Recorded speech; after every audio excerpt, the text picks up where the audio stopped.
এই ভ্যাপসা গরমে কি খাবেন, কি খেলে শরীর ঠান্ডা থাকবে জানেন? অসম্ভব গরমে জ্বলছে গোটা বাংলা। দক্ষিণবঙ্গের পরিস্থিতি খুবই খারাপ। উত্তরবঙ্গেও গত কয়েকদিনে তাপমাত্রা বাড়তে শুরু করেছে। এই পরিস্থিতিতে কি খাবেন, কোন খাবার খেলে শরীর সুস্থ থাকবে জানা আছে? চলুন জেনে নেওয়া যাক। আমের ডাল। গরমের স্বস্তি আনতে কেউ খাচ্ছেন ঠান্ডা খাবার, কেউ বা টক ফল খেয়ে গরম থেকে মুক্তি পেতে চাইছেন। এখন গাছে গাছে ঝুলছে কাঁচা আম, বাজারেও মিলছে তা। এই কাঁচা আম দিয়েই বাড়িতে বানিয়ে ফেলা যায় ভিন্ন স্বাদের আম ডাল। খেতে যেমন সুস্বাদু তেমনি পুষ্টি গুণে ভরা।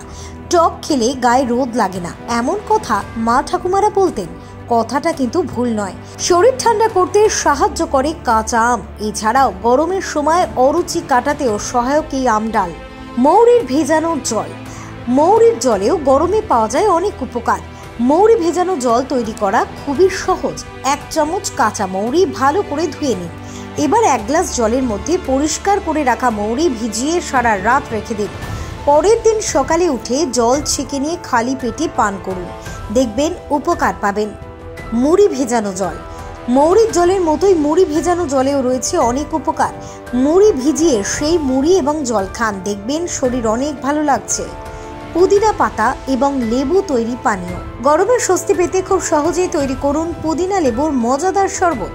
পুদিনা পাতা আটি থেকে আলাদা করে ভালোভাবে ধুয়ে নিন। এবার পরিমাণ মতো জল দিয়ে পুদিনা পাতা ব্লেন্ড করে পুরোটা ছেঁকে নিন। লেবুর রস দিন। বরফ টুকরো দিয়ে গ্লাসে পুদিনা ও লেবুর মিশ্রণ ঢালুন। চিনির শিরা দিয়ে নাড়ুন। পুদিনা পাতা দিয়ে সাজিয়ে পরিবেশন করুন।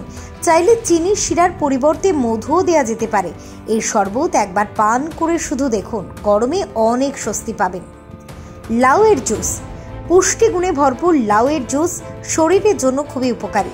লাউয়ের জুস বানানোর জন্য প্রথমে ছাঁকনির সাহায্যে লাউয়ের ওপরের খোসা ছাড়িয়ে নিন। এরপর সেটি বড় চৌকো টুকরো করে কেটে নিন। কুকারে লাউয়ের টুকরো দিন, জল যোগ করুন এবং কয়েকটি সিটি দিয়ে নিন। এতে লাউ নরম হয়ে যাবে। এবার একটি বড় পাত্রে লাউয়ের টুকরোগুলো বের করে মিক্সার ব্লেন্ডারে দিন। এরপর বয়ামে জিরে গুঁড়ো, কালো গোলমরিচ গুঁড়ো, আদা, পুদিনা পাতা, লেবুর রস এবং 1 চিমটি লবণ দিন। সবশেষে প্রয়োজনীয় অনুযায়ী জল যোগ করুন এবং প্রায় 1 মিনিটের জন্য সবকিছু মিশ্রিত করুন। লাউয়ের জুস মসৃণ হওয়া পর্যন্ত ব্লেন্ড করুন। ব্যাস, তাহলেই তৈরি হয়ে যাবে পুষ্টিতে ভরপুর লাউয়ের জুস। ছাতুর শরবত। ছাতুর শরবত খাওয়া যেমন সহজ তেমনই তৈরি করাও। 1 গ্লাস জলে 2 চামচ ছাতু, 1 চামচ চিনি, 1/2 চামচ লেবুর রস, 1 চিমটে নুন, 1 চিমটে বিট নুন, 1/2 চামচ পেঁয়াজ কুচি, 1/2 চামচ কাঁচা লঙ্কা কুচি, 1/2 চামচ ধনে পাতা মিশিয়ে নিন। ভালো করে উপকরণগুলি মিশিয়ে নিন, পান করুন ছাতুর শরবত। টক দই। গরমে সুস্থ থাকতে টক দই ওষুধের মতো কাজ করে। পেট ঠান্ডা রাখতে এবং ওজন কমাতে চাইলে ভরসা হতে পারে টক দই। তবে শুধু শরীর নয়, ত্বকের যত্নেও টক দই অপরিহার্য।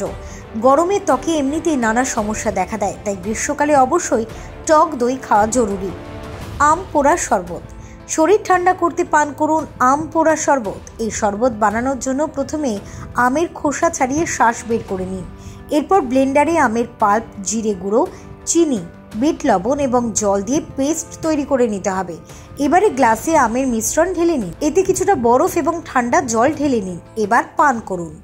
Bureau report, Bankura news 1।